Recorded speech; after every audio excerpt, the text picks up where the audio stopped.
tanggapi untuk ada diskusi di sini. Apakah rumah sakit Bapak Ibu termasuk menjadi bagian dari potensi kesehatan daerah yang ada dalam rencana kontingensi daerah? Dan apakah dipetakan juga potensi-potensi yang ada di daerah tersebut? Silakan, Mbak Eti. Baik, terima kasih Bapak Ibu. Jadi kita sudah tadi membahas terkait potensi yang di luar, eksternal ya, logistik, untuk kebutuhan logistik. Ini silakan Bapak Ibu yang ingin memberikan komentar. Yang pertama itu apa rumah sakit Anda termasuk menjadi bagian dari potensi kesehatan daerah dalam rencana kontingensi daerah. Kemudian yang kedua, apakah sumber daya kesehatan di daerah Anda terpetakan dengan baik. Silakan. Buat Bapak Ibu yang raise hand, ada siapa itu, Pak? Ada siapa, Mas?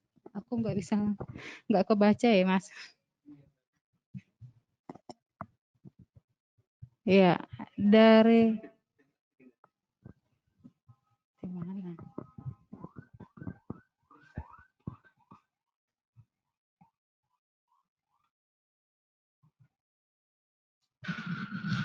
Kayak dari Rumah Sakit Mata Siantar ya tadi ya? Oke. Ya, silakan ini ada yang raise hand dari Rumah Sakit Mata Siantar. Silakan Bapak jika ingin memberikan komentar. Itu tadi itu waktu masih mau mendaftar, tapi nggak apa-apa lah. Saya juga mau saya tanya seperti ini. Ya, silakan. Halo? Ya, Bisa dengar? lanjut. Dengar. Nah, ini kan Bu, kami kan Rumah Sakit Mata Siantar. Kebetulan kan kami kan tidak termasuk dalam penanganan COVID, ya kan Bu? Cuma Ya. kami kan melakukan ada operasi mata. Kami mulai dari hari ini ada tindakan operasi mata dan kami menerapkan screening untuk tindakan operasi mata. Dalam screening itu kan Bu, kalau dia skornya 3, kami akan melakukan 3 ke bawah, kami akan melakukan tindakan operasi dengan APD level 2. Mengingat skornya di bawah 3 kami tetap melakukan operasi, tapi di atas skor 3 kami akan melakukan yang namanya itu kan curiga risiko tinggi COVID kan Bu. Jadi kami nggak menerapkan untuk pemeriksaan selanjutnya. Pemeriksaan selanjutnya pada proses screening itu yang kami dapat itu kan Bu. Ada pemeriksaan kalau dia skornya 3 ke atas, ada di situ prosedurnya pemeriksaan ronsen dan rapid test. Kebetulan rumah sakit kami tidak ada ronsen. Tapi kalau rapid test kan Bu, itu kan opsional, bisa dilakukan siapapun dan dimanapun dan rumah sakit manapun. Kebetulan permasalahan rapid test Bu, kira-kira rapid test itu dalam logistik yang tadi kan ada bantuan dari pemerintah kan, kira-kira mendapatkannya itu kan tadi melalui komandan ICS menghubungi ke Dinkes atau ke Satgasnya kan Bu. Yap. Menyangkut ke situ loh, Contohnya kan Bu, tidak terpenuhilah permintaan, tidak ada rapid test yang diberikan. Kira-kira apa tindakan selanjutnya Bu? Oh, oke. Baik. Itu saja Bapak Sandi. Itu saja Bu.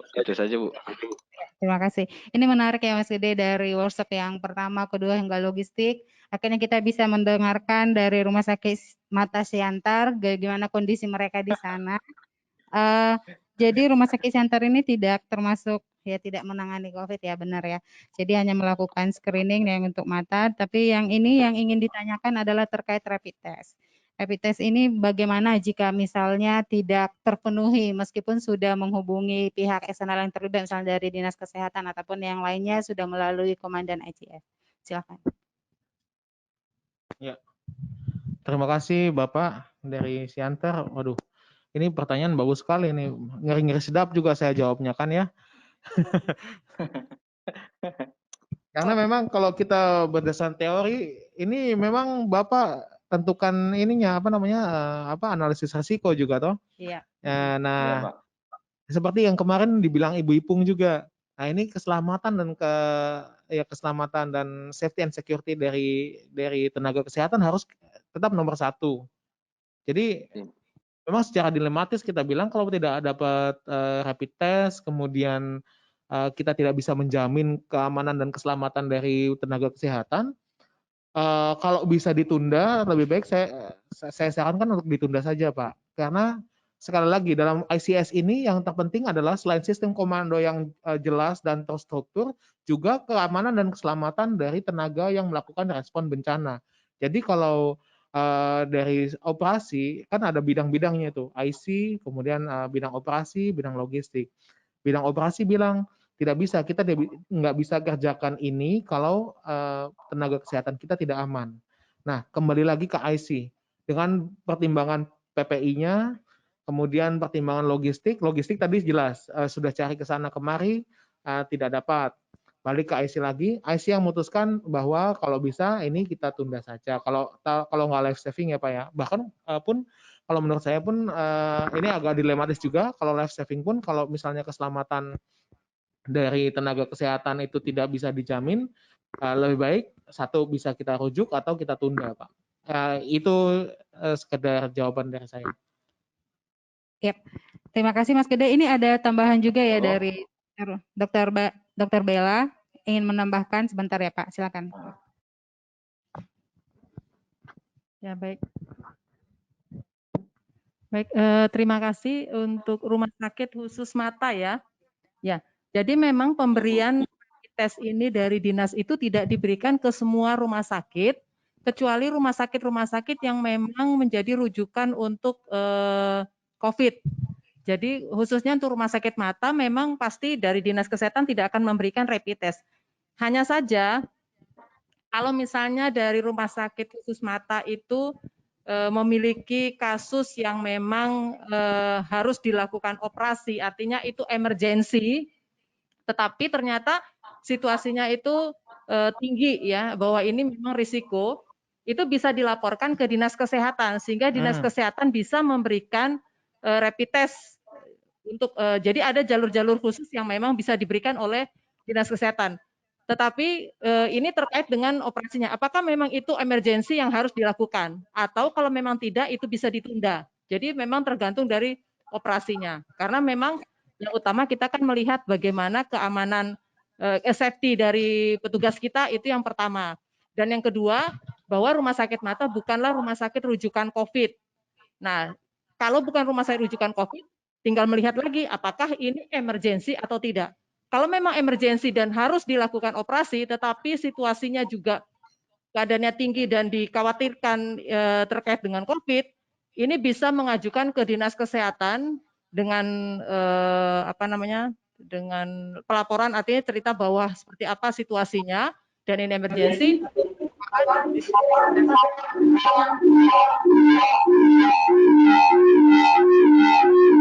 Halo? Ya. Dinas kesehatan akan bisa memberikan rapid test pada saat itu gitu. Ya, itu Bapak bagaimana? Apakah sudah jelas atau ada pertanyaan lanjutan? Silakan Pak Swandi. Nah, cukup jelas Bu, tapi saya ada mau nanya dikit lagi Bu. Kan gini, ya memang kami tidak termasuk rumah sakit yang menangani COVID, ya kan Bu? Ya. Pada kasus-kasus tertentu, sebelumnya kami menunda operasi elektif dan diprioritaskan ke emergensi. Oke, ketika kami menunda operasi mata, contohnya katarak, kan elektif kan Bu, bisa dilaksanakan berikutnya. Cuman permasalahannya di sini Bu, ada dua masalah. Satu, ketika kami menunda terlalu lama, itu kan ada terjadi penumpukan jadwal. Kami kan membuat jadwal tidak langsung diperiksa hari ini, layak dioperasi langsung dioperasi, tidak seperti itu Bu, tapi dijadwal dari bulan lalu. Jadi ada penumpukan, terakhirnya klien tersebut sering mengunjungi rumah sakit untuk menanyakan apa. Jadi terjadilah dilema di situ satu kan Bu. Jadi kami dengan berbagai cara kami menerapkan prinsip screening untuk kamar bedah ketika melakukan tindakan bedah. Jadi kami melaksanakanlah operasi elektif hari ini, tapi dibatasi jumlahnya dengan berbagai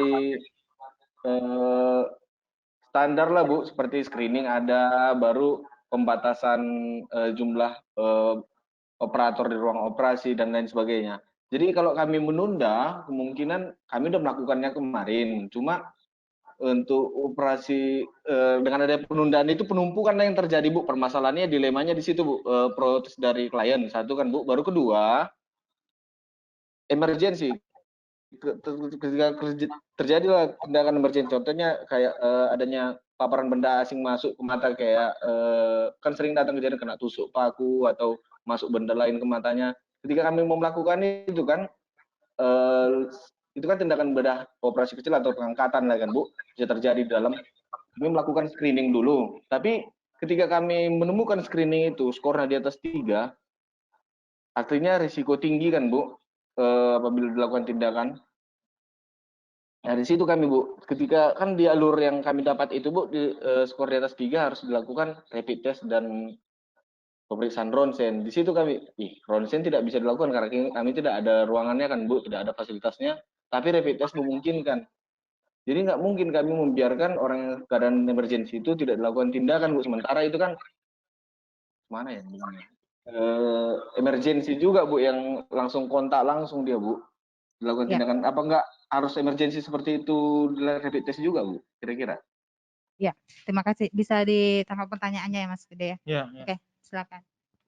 ya, sangat mengerti sekali Bapak. Memang situasi seperti ini banyak-banyak pertimbangan sekali. Seperti yang kita juga dapatkan kemarin adalah analisis risikonya bagaimana. Karena dengan ICS ini tetap sekali lagi saya ulangi lagi, keselamatan dan keamanan petugas kesehatan adalah tetap nomor 1. Memang ini operasi mata ya Pak ya, memang agak susah sekali kalau udah emergensi.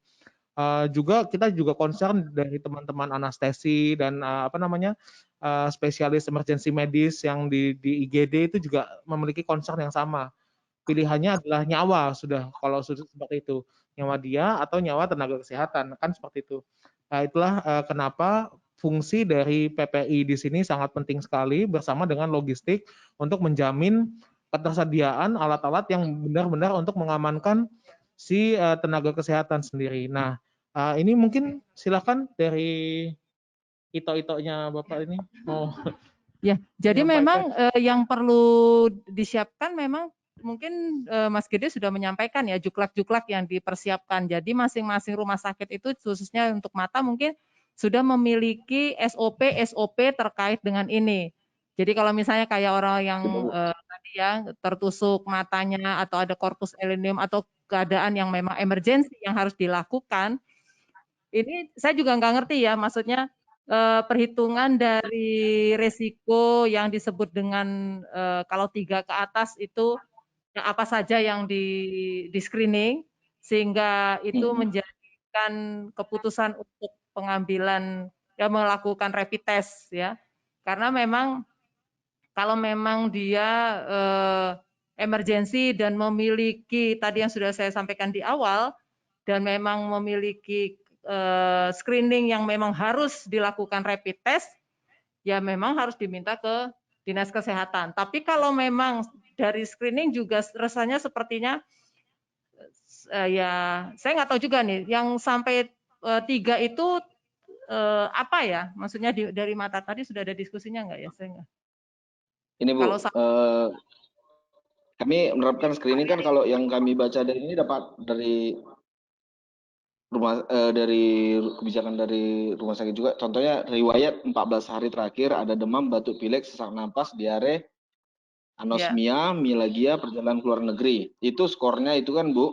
Kalau dia lebih dari 1 checklist, dia akan dikasih poin 2. Kalau dia 1 dan kontak dengan PDP itu langsung skor 3, Bu. Pada gejala klinis, kami juga melakukan pemeriksaan suhu tubuh, batuk pilek, baru sesak napas, RR-nya 30 ke atas, baru adanya diare dengan melakukan pemeriksaan peristaltik, baru anosmia dengan penciuman, mialgia dengan nyeri otot, dan ronci kami periksa. Desaturasi juga yang 95% SpO2-nya kami tetapkan dengan kategori skor 3. Jadi kalau dikumpulkan seluruhnya nih, Bu, dia itu skor 3, di sini ada tertulis dengan total skor 3 ke bawah, risiko COVID-19. Operasi dijalankan seperti biasa. Jika intubasi LMA minimal potensi produksi aerosol. gunakan aliran oksigen lebih rendah, minimalkan ventilasi manual. Baru gunakan APD level 2. Saat intubasi dan ekstubasi, hindarkan batuk. Pasien ditransfer ke ruang rawat menggunakan masker. Saat di ruang pemulihan, jika sadar penuh, gunakan kembali masker bedah. Itu kan Bu, yang skor 3 ke bawah. Kalau skor 3 ke atas, dilanjutkan dengan CT thorax sama rapid test. Jadi, karena kami tidak ada rapid test dengan CT thorax, mungkin apabila dia berisiko tinggi dengan skor 3 ke atas, kami langsung melakukan tindakan penundaan operasi dan kami anjurkan ke puskesmas. Cuman kan yang saya jadi pertanyaan bagi saya, apabila lah dia memungkinkan contohnya kayak emergensi itulah kan Bu, dia harus dilakukan segera kan Bu. Ya. Tapi hasil screeningnya di atas 3. Kira-kira siapa itu? Ya, oke. Jadi ini nanti akan dibuatkan SOP dari Rumah Sakit Khusus Mata. Yang pertama adalah kalau memang ini adalah emergensi dan bisa dimintakan rapid test dari Dinas Kesehatan, itu bisa dilakukan. Yang kedua, apakah memang Rumah Sakit Khusus Mata sudah menyiapkan peralatan yang memang bisa menjamin keselamatan dari tenaga kesehatan? Dalam artian misalnya ya aerosol tadi ya, kita khawatirkan terhadap tenaga kesehatan kita, yang itu yang kedua.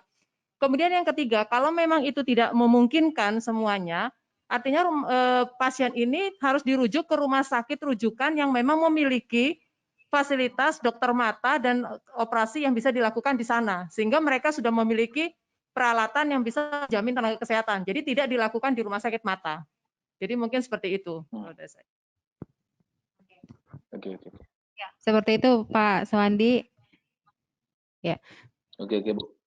Ya. Nanti kesimpulannya Bu, yang screeningnya di atas skor 3, walaupun dia keadaan emergensi, bagusan dirujuk ke rumah sakit yang ada fasilitas COVID-nya, pelayanan COVID-nya, namun ada dokter matanya. Seperti itu kira-kira kesimpulannya Bu. Ya, seperti itu. Dan dibuat SOP-nya ya Bu. Oke. Tambahan buat rumah sakit mata. Terima kasih Bapak dari Rumah Sakit Mata Siantar.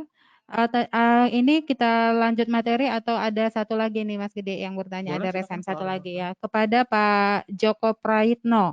Silakan Pak. Ditekan di unmute speakernya Pak. Jadi ya. Pak Joko Prayitno.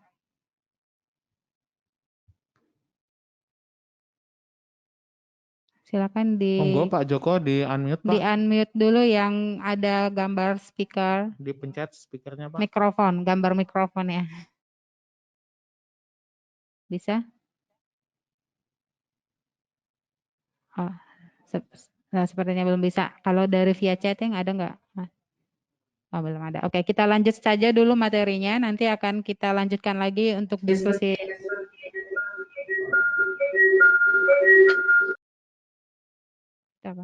Udah? Lanjut ya. Oke. Silakan Mas Gede. Oke, baik. Saya lanjutkan kalau begitu. Bisa lanjut aja ya. Nah, inilah tadi yang sudah dibantu oleh Bu Bella tadi menjelaskannya ya.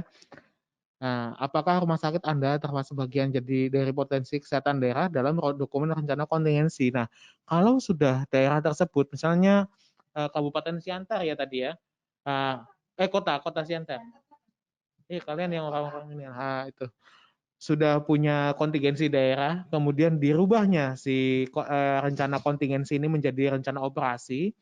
Yang kita harapkan dari Dinas Kesehatan adalah mempunyai peta operasi. Jadi peta operasi atau peta respon ini akan memetakan, rumah sakit mata Siantar tuh di sini, kemudian mana rumah sakit terdekat yang memiliki fasilitas COVID. Nah, itulah kemarin di 2 minggu yang sebelumnya ya Bapak Ibu, Dr. Hendro sudah menjelaskan tentang konsep rujukan dalam ICS di penanganan COVID ini. Nah, itu ICS itu sangat bersinergi satu dengan yang lain, dan kita tidak bisa terlepas dari itu. Disitulah fungsinya sistem rujukan di ICS ini.